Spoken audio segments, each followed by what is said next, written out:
Sur le quai de la gare de Rennes, mon téléphone a explosé de notifications. Dans une story, mon visage, sa main serrant la mienne, légendé « La vérité finit toujours par se voir ». En une minute, mon frère a écrit « C'est toi ?» L'entraîneur n'a plus répondu et mon père a envoyé un seul mot « Explique ». Je croyais avoir peur du monde, en réalité j'ai peur de moi sans lui. Cette nuit, sous la pluie, on décidera, se cacher encore ou dire à voix haute qui nous sommes. Sur le quai de la gare de Rennes, mon téléphone a explosé de notifications. Dans une story, mon visage, sa main serrant la mienne, et cette phrase « La vérité finit toujours par se voir ». En une minute, mon frère a écrit « C'est toi ?» L'entraîneur s'est tu, mon père a envoyé « Explique ». J'ai eu peur d'un seul choix, me trahir ou le trahir. Je m'appelle Léo, 19 ans, licence de droit. J'ai longtemps cru qu'être discret suffisait à me protéger. Puis Amine a ri dans le métro, un mercredi, ligne B en panne de composteur. On a marché jusqu'à Sainte-Anne, parlé d'examens, de cartes trop chères, de la fatigue qu'on traîne quand on se cache. Il a proposé un café, j'ai dit oui sans me fabriquer de contre-loi. Je n'ai rien dit chez moi. Les conseils tombent vite, comme des filets.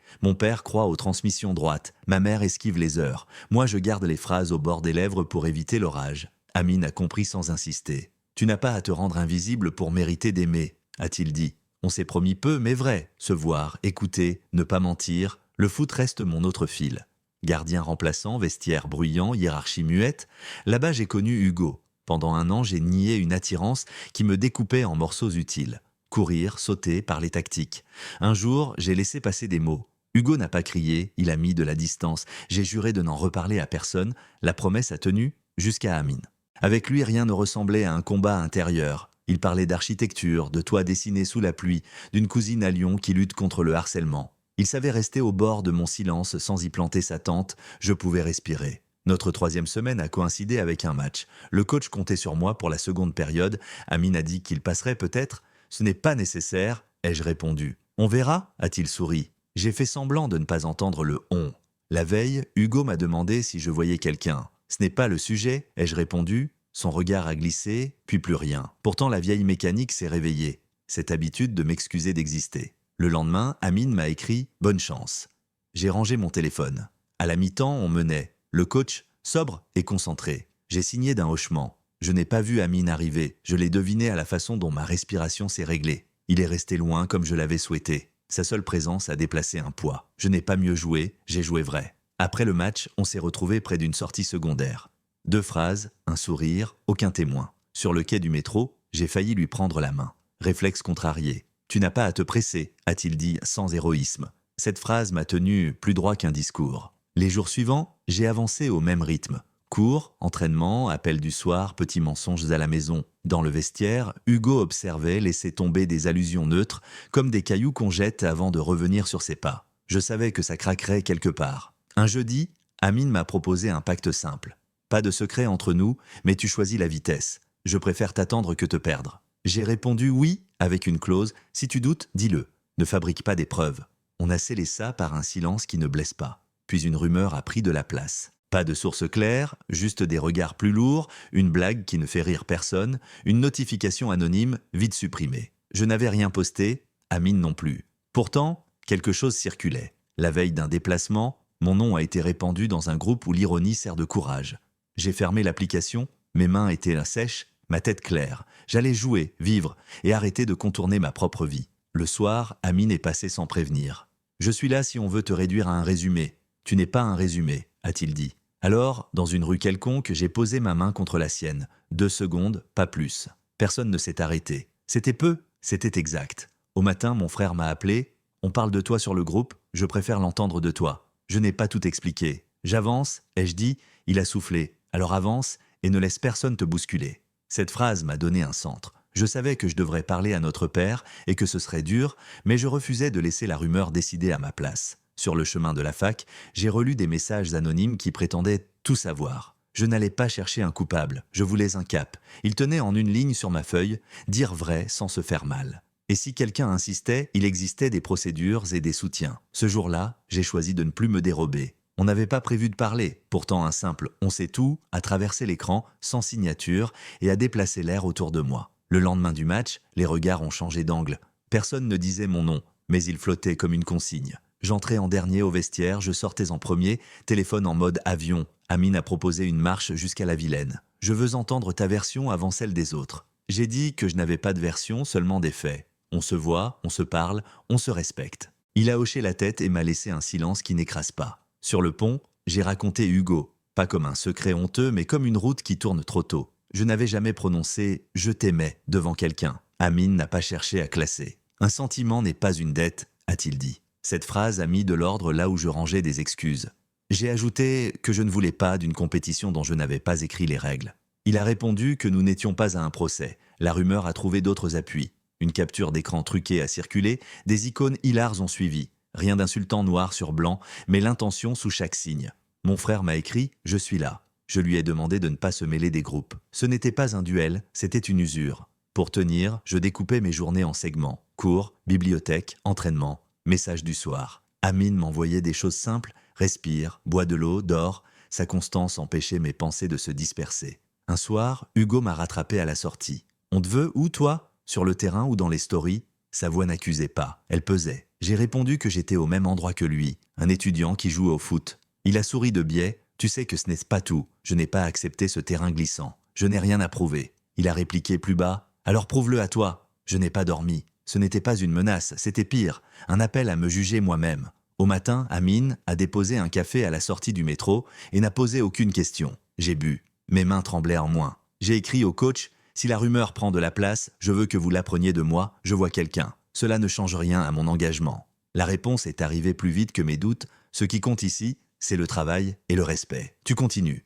Le soir, j'ai choisi de ne pas me cacher derrière des demi-mots. J'ai dit à l'équipe que je ne répondrais à aucune curiosité et que je venais pour jouer. On m'a écouté, on a levé les yeux et chacun est reparti à ses lacets, à ses bouteilles. Hugo est resté immobile. « Ok » a-t-il lâché, sec, sans promesse. Mais ce « ok » laissait la porte entrebâillée. Si quelqu'un voulait s'engouffrer, il le pourrait. Avec Amine, on a fixé 2 règles nouvelles. Ne rien publier, ne pas se placer là où on nous épinglerait facilement, pas par honte, par stratégie. Si un jour tu veux annoncer, ce sera ton moment, a-t-il ajouté. Je lui ai demandé si ce rythme lui convenait. Je préfère avancer avec toi que courir seul.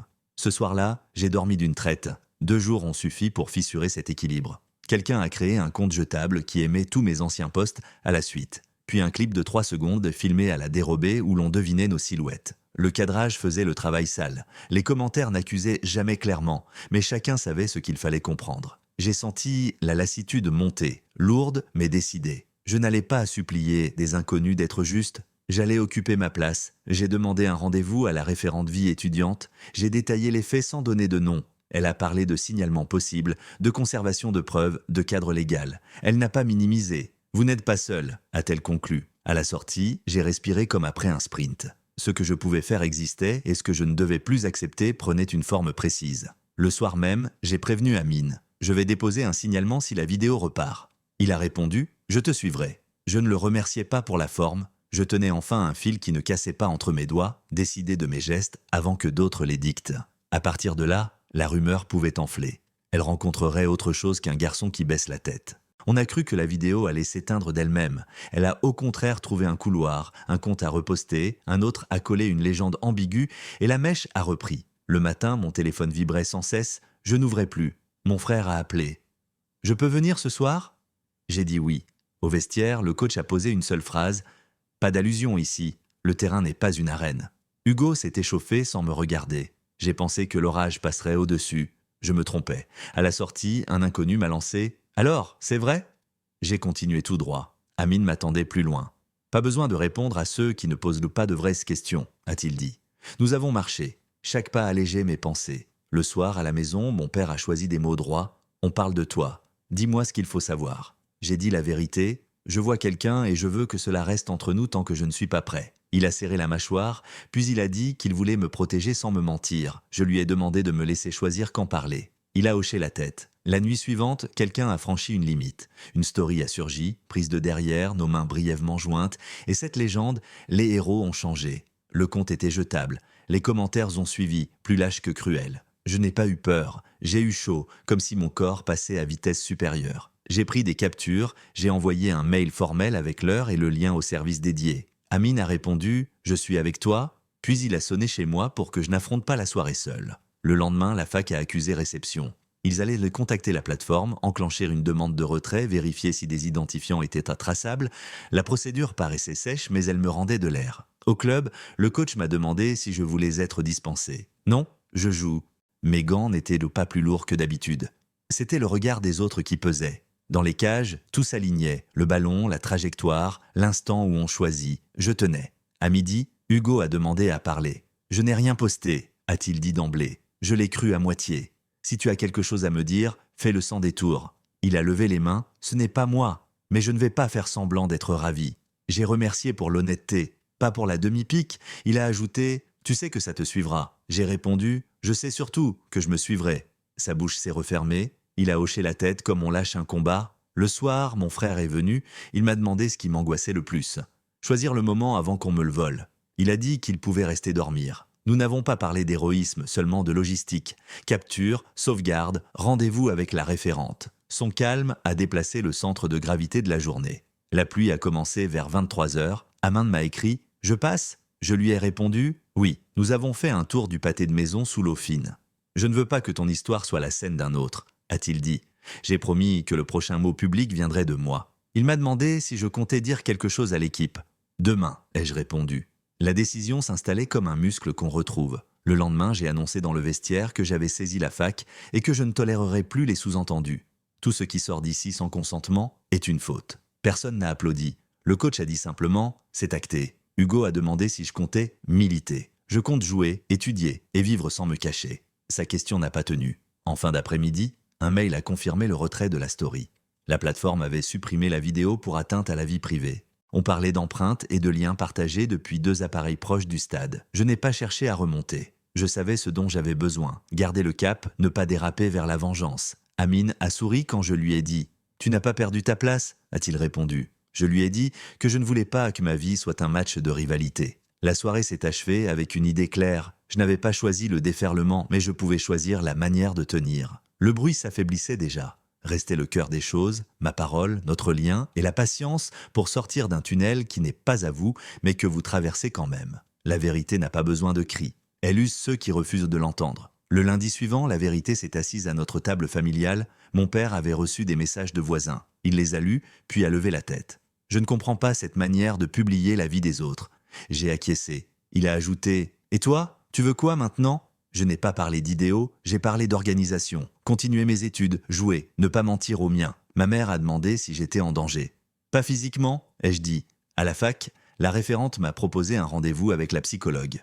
Vous n'êtes soit pas obligé, mais cela peut aider à tenir. J'y suis allé. J'ai décrit l'avance de la rumeur, la pression diffuse, la fatigue d'anticiper. Elle m'a fait nommer ce que je contrôlais et ce que je devais laisser. Décider, documenter, demander de l'aide, a-t-elle résumé. Ce triangle suffisait pour marcher droit. À la sortie, j'ai écrit à Amine « J'apprends à ne pas justifier mon existence ». Il a répondu « J'avance avec toi ». Le club a convoqué Hugo, pas d'accusation sans preuve, mais une mise à plat, droit à l'image, vie privée, respect. Le capitaine a pris la parole « Ce vestiaire n'est pas un tribunal ». Hugo a serré les mâchoires, puis a dit qu'il entendait « Je ne jubilais pas. Je voulais seulement que la balle circule ». Le soir, mon frère a déplié son propre aveu « J'ai eu peur pour toi ». Pas de qui tu aimes, mais de ce que les gens font quand ils n'ont rien d'autre à raconter. Je l'ai remercié et je lui ai demandé un service.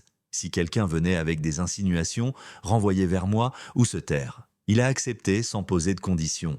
Amine ne cherchait pas la lumière. Il a proposé des gestes concrets, marcher, cuisiner simple, réviser ensemble à la bibliothèque, éteindre les applis après 21 heures. Cette routine banale gardait notre initiative. Une fois, il a dit « Je ne suis pas ton armure, mais je peux tenir à côté ». C'était exactement la place dont j'avais besoin. Une semaine plus tard, la fac a annoncé une session de sensibilisation sur la vie privée avec les associations.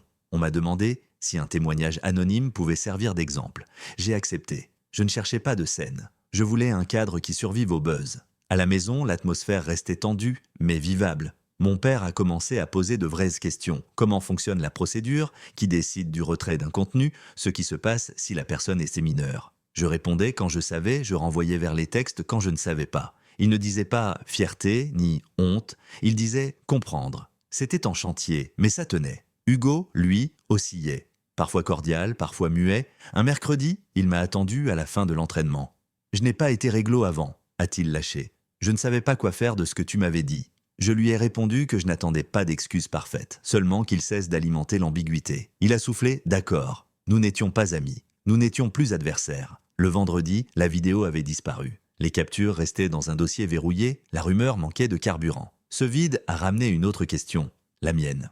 Est-ce que je devais parler à visage découvert? Je n'avais pas de plan héroïque, j'avais une règle. Parler quand c'est un choix, pas quand c'est un réflexe de défense. Amine n'a pas poussé. Je te suivrai ou j'attendrai. Les deux me vont, a-t-il dit. Ce week-end-là, nous sommes allés jusqu'à Saint-Malo. Pas pour une scène, pour respirer. Sur le môle, Amine a glissé. Je ne cherche pas à ta place. J'ai pensé à mon père comptant ses filets, à ma mère qui redoutait le bruit des voisins, à mon frère qui apprenait à répondre sans s'enflammer. J'ai pensé à Hugo qui apprenait à ne pas se définir contre quelqu'un. Chaque image posait un jalon. Le dimanche soir, je me suis enregistré une note vocale. Je ne suis pas un dossier. Je suis un étudiant, un gardien, un fils, un frère, un garçon qui aime et qui préfère la vérité à l'ombre. Je l'ai gardée pour moi. Elle n'était pas un manifeste. Elle était un repère. Le lendemain, j'allais reprendre cours et entraînement.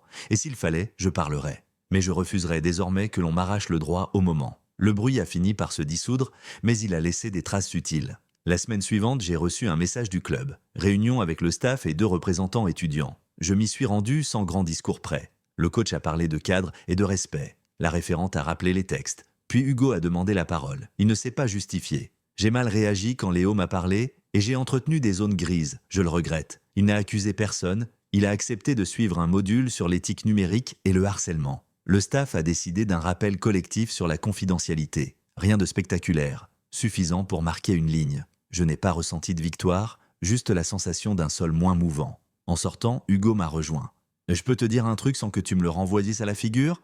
J'ai acquiescé. J'ai eu peur que tout me revienne parce que je ne savais pas me regarder en face. Je n'ai pas consolé. Moi aussi j'ai eu peur. Nous avons laissé cette phrase-là, au milieu du couloir, sans la décorer. À la maison, mon père m'a proposé d'assister à un entraînement.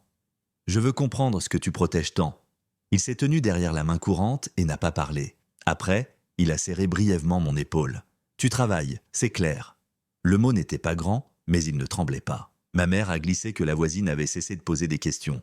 Ce genre de détail n'éteint pas les peurs, mais il arrête les incendies de couloir. Un samedi, la fac a publié une note sur la vie privée et le consentement. Je ne figurais nulle part. Pourtant, j'y reconnaissais des morceaux de mon trajet. Amine a lu avec moi. « On continue ?» m'a-t-il demandé. Continuer ne signifiait pas étaler, cela signifiait choisir nos pas. Le soir même, je lui ai proposé un cadre, dire à quelques amis, à mon frère, et laisser le reste à l'évidence tranquille. Amine a ajouté une clause. Si un jour tu veux que ce soit public, on le fera sans héroïsme ni honte. J'ai dit oui. Nous avons posé nos téléphones sur la table et nous avons parlé de choses simples. Nos examens, son projet de toit-terrasse pour un studio, la possibilité d'un week-end à Saint-Malo hors saison. La question du coming out est revenue par vagues. Je la laissais passer puis je l'examinais sans rage. Ce n'était pas une porte unique, c'était un rythme. Un soir, j'ai enregistré un message pour mon père. « Je ne te demande pas une bannière, je te demande d'accepter que ce n'est pas une phase. » Il m'a répondu plus tard « J'apprends ». Ce verbe m'a suffi. Hugo a proposé un café. Nous avons convenu d'une trêve claire, pas d'ironie, pas de sous-entendu, pas de chuchotement à la sortie. Il m'a parlé d'un club où un ancien coéquipier avait tout quitté après une rumeur. « Je ne veux pas alimenter ça ici », a-t-il ajouté. Je n'ai pas tendu la main, je lui ai simplement dit « merci ». On n'a pas besoin d'être proche pour décider de ne pas se nuire. Une semaine plus tard, j'ai emmené mon frère au môle de Saint-Malo. Le vent poussait et tirait. Je lui ai raconté la ligne de crête sur laquelle je marchais, ni secret forcé, ni obligation de parade. Il a dit que cela le rassurait de me voir décider sans me briser. « Tu n'as pas changé ? Tu as cessé de t'excuser », a-t-il ajouté. Nous avons ri. Le rire ne réglait rien, mais il rendait la suite possible. Le dernier geste est arrivé sans fanfare. Un dimanche, j'ai écrit à quelques proches « Je partage ce que je vis, parce que je choisis de le faire. Si vous avez des questions, je répondrai quand je pourrai. » Aucun débat n'a suivi. Quelques cœurs, 2 messages sobres, un rendez-vous pour un match. La normalité revient souvent par des entrées latérales. La conclusion n'en est pas vraiment une. Elle ressemble à une marée qui monte et redescend sans demander la permission. J'ai appris que dire vrai n'efface pas les risques, mais installe une solidité. J'ai appris que l'amour ne remplace pas la vigilance, qu'il lui donne de quoi tenir. J'ai appris que le respect n'est pas un trophée, c'est une pratique. Si un jour on me demande « Pourquoi maintenant ?», je répondrai « Parce qu'il n'y avait plus à prouver, seulement à vivre ». Et ce jour-là, qu'il pleuve ou qu'il fasse grand beau, je dirai la même chose, je ne me cacherai pas pour exister.